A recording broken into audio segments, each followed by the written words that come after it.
Good morning, 45ers. I'm Clint. I'm so glad that you're here with us with Brookside Kids Online today. Hey, we're going to continue talking about focus and really to focus on faith. Faith, if you don't remember, faith is trusting in what you can't see because of what you can see. So I have a question for you guys. Have you ever been lost? Like going the wrong way, like going in the wrong direction? And then realizing sometime in all of that you're going the wrong way. One time, my family and I, we were in New York City, and we were driving around. My dad was driving, I wasn't. And he was trying to get us to like Times Square. And we were taking a few turns and trying to figure our way there. And this was back in the day when we had maps, not like a GPS. And so my mom's trying to navigate us the way, and we realize that the buildings that we're trying to get to are getting smaller because we're going in the wrong direction. So we start going a different way to try to get back. And we took a turn on the street, and we realized that all of the cars are coming at us. And none of the cars are going with us. We turned the wrong way on a one-way street. We were totally lost. We had no clue where we were going. We had to stop, pull over, and ask for help. So what about you guys? Have you ever been lost or gone the wrong way or didn't know where you were going? Maybe it was trying to find a classroom at school back when we went to school. Or maybe in a video game you're playing, you just don't know what to do next and you're totally lost and you're just wandering around in the field hitting a tree over and over. Or maybe it's in your own personal life. You don't know what to do next, or you're maybe not making the best choices, and you've heard somebody say, you need to make a 180. You need to change your life. You need to change your attitude or change the direction that you're going. Well, today's story, we're going to check out somebody that was walking in a direction that was not a way that God wanted. It was something that was actually persecuting and killing other people who were following God. And you've heard of this guy before named Saul. And we're going to check him out today, and then I'll see you guys in a bit. All right. Scalpel. Scalpel.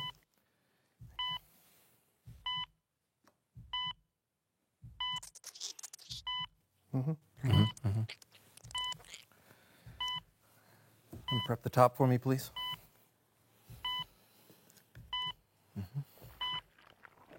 Prepping the top. Top is prepped. Prep the base. Prepping the base. Base is prepped. Tweezers. Tweezers. Here's where it gets really delicate.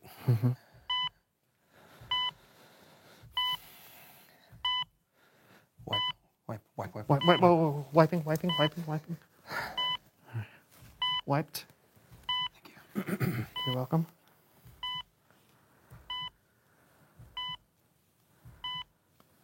All right, close it up. Closing it up.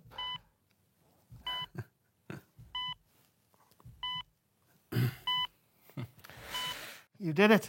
Nah, we did it. Feed me. Feeding you.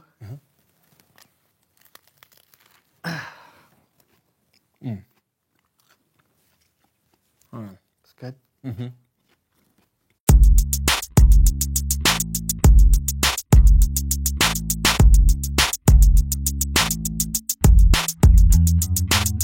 Hello, everyone. My name is Brandon. And I am John. This is the So-and-So Show. Buddy, you okay? Oh, I'm fine, Brandon. I'm focused, and no one's gonna catch me not focusing. Oh, what was that? Did you lose your focus? Oh, man! Okay, I'm gonna do better this time. Why, John? Brandon, I have struggled with being able to focus my whole life. There are always things competing for my attention. Yeah, like having guests on the show? Yes, exactly, like having a guest on the show. It totally breaks my concentration. It's time for someone who knows stuff.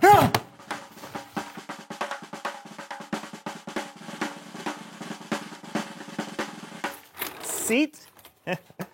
Yep, right there. Okay. One moment, please. Alrighty. What are you?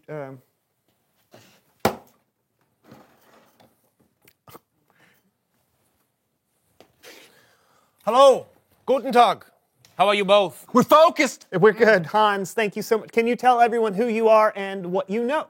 Hello. My name is Hans Decibel. I am an audio engineer with a recent interest in Foley artistry. And what is that exactly? I am so glad you asked this question to me. Thank you. Many of the sounds we hear in film and in television are not recorded live, but are inserted after the fact by a Foley artist. Oh, that's very interesting. So, Yeah. if I'm watching a movie and I see someone walking up some creaky stairs, Yeah. the stairs don't actually have to be creaky. They can be added later by a Foley artist. The creaky This sounds. Yeah. is correct. Wow, that's cool. What's in the suitcase? I have brought with me here today a selection of audio properties that I use in the creation of my sound effects. I will now make the sound, and you will guess what is the sound. Oh, so it's like a game. Yeah. I have brought blindfolds. Oh, man. Okay. All right. Here, put it in my hand. I'm not going to look at him. Okay. Okay, I All guess right, it good. goes like that. Okay. Oh, this makes it really hard to focus. Okay, John, you can focus with your ears too, you know? Oh, yeah. That's right. All right. Just listen. That's right. All right. All right, right. Okay, ready. Very good. That's the sound of a suitcase opening. This is correct. He hasn't started yet, John. Whatever, I am focused. Okay. Sound number 1. That sounds like my dog, Brutus, running down the hallway to greet me when I get home from work. Is that you, Brutus? Come here, Brutus. Come here. Aha! I have fooled you. This was not Brutus, but the sound of paper clips on a cutting board, making the tippy-tappy sound of canine claws on laminate flooring. Sound number 2. Oh, that's a horse. This is correct. Number 3. Oh, I know. Oh, man, that sounds just like a bird flapping its wings. Whoa, where is it? Sound number 4. Oh, it's so cold in here. Is this snow on the ground?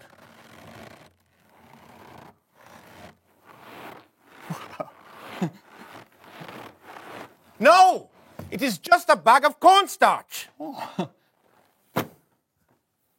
Oh, I'm slipping. I hope I don't fall and break a bone. Ouch! Oh. It's the pain. Ouch! Are It you hurts. all right? Do we need to call an ambulance? Ha! What? I have fooled you again. This was only the sound of celery ribs. Oh. Wow, that was incredible. Yeah, I'll never look at celery the same way again. And Yeah. cornstarch, that's amazing. This is correct. Ordinary things become extraordinary when you open your eyes and ears to the possibilities. Oh, that's a really cool way to put I will now explore the space to find ordinary things to make extraordinary. Okay. Think this is a good idea? I'm sure it'll be fine. What in the world? Ha! I have fooled you for a third time. By dropping this box of knives and forks on the ground, I made you believe I was destroying your room. It is a good joke. Yes, that's very funny. You know what? I think that's all the time we have. Nice! Ha! Okay, my focus is completely gone now. And let's get back on track. It's Bible story time with Kellen.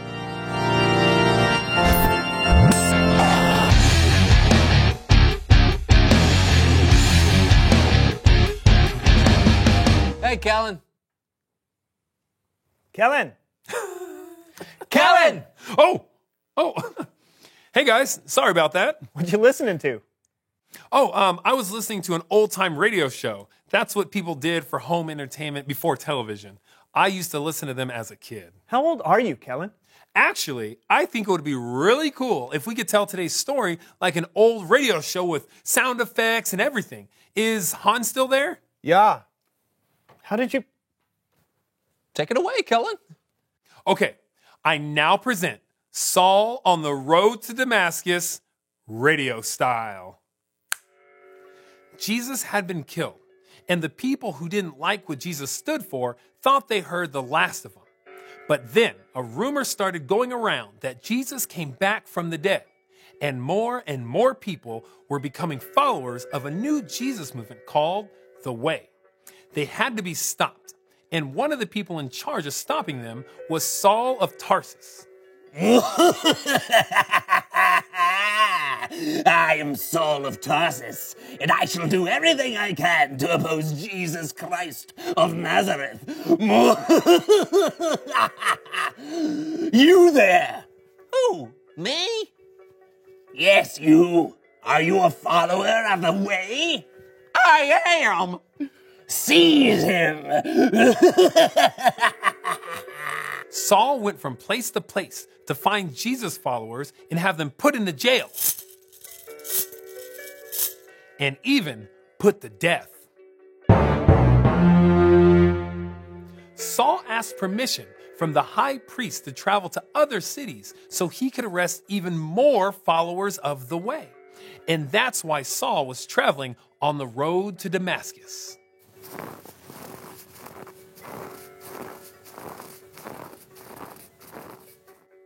Saul and the men he was traveling with had letters that gave Saul permission to arrest any Jesus follower he wanted.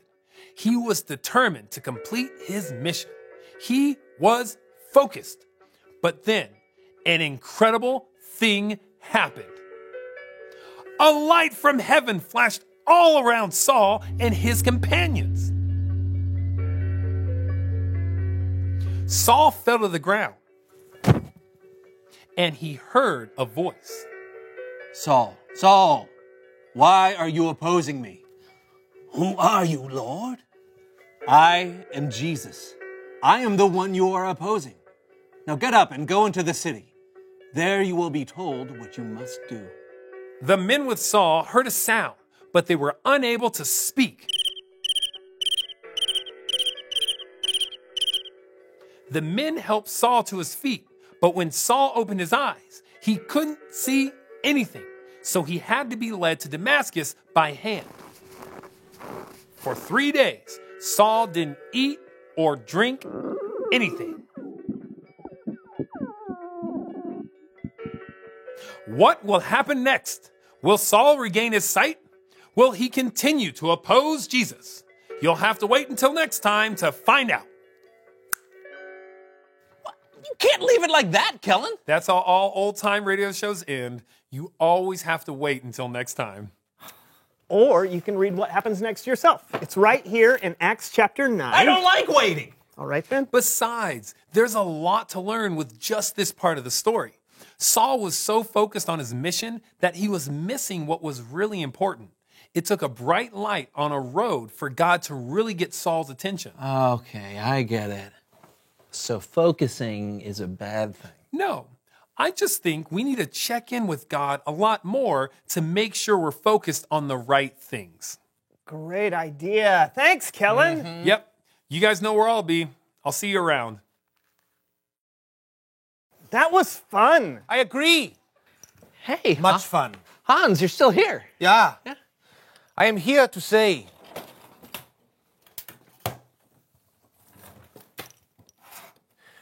reveal the question. Maybe a little more energy. Reveal the question!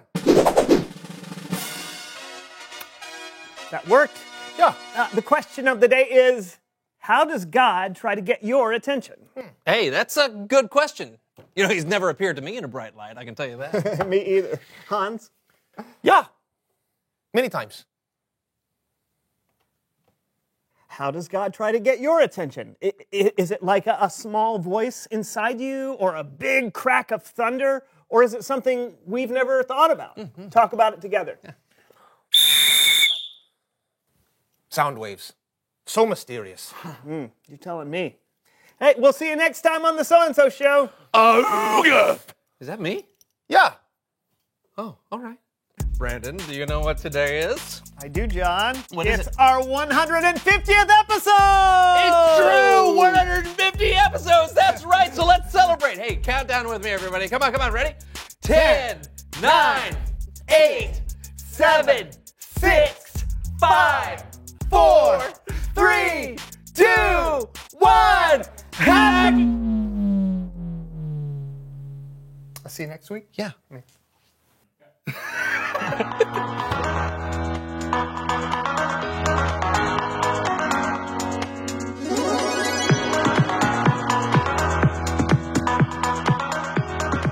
So remember earlier how I was telling you about how we were driving the wrong way on a one-way street in New York City?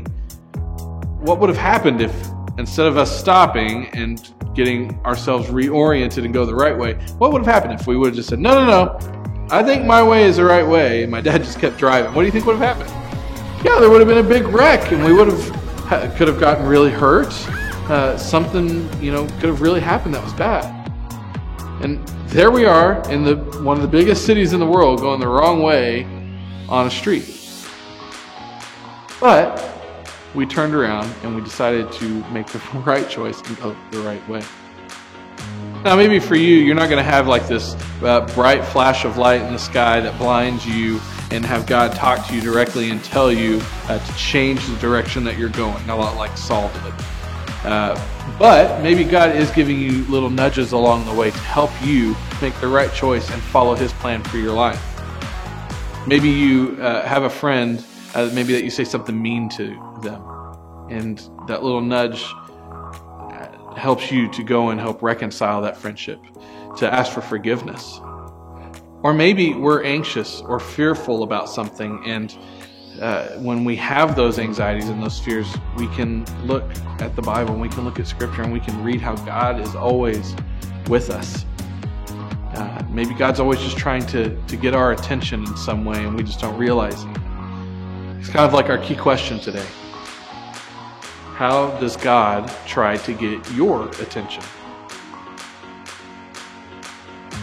Now, there are many ways that God can get our attention. And like Saul, we saw that God got his attention in a big way. But sometimes God might be just nudging you to pray or to read your Bible, or maybe talk to a friend or a small group leader about some of those anxieties and fears that you might have, or even just a situation that didn't go the way that you wanted it to, and maybe it didn't turn out the best. So maybe you're kind of struggling with this a little bit, and you're trying to understand how God can get your attention. So I'm going to ask you guys this week to pray about it. If you are not feeling like your life is going the way that it maybe should be going, or the choices that you're making are not always the best choices, pray about it. Talk to your parents about it. Talk to a small group leader. Reach out to us. We would love to talk to you and help you to find the way and to focus on what is most important, and that's your faith in God. So you have these questions in these links below, some activities.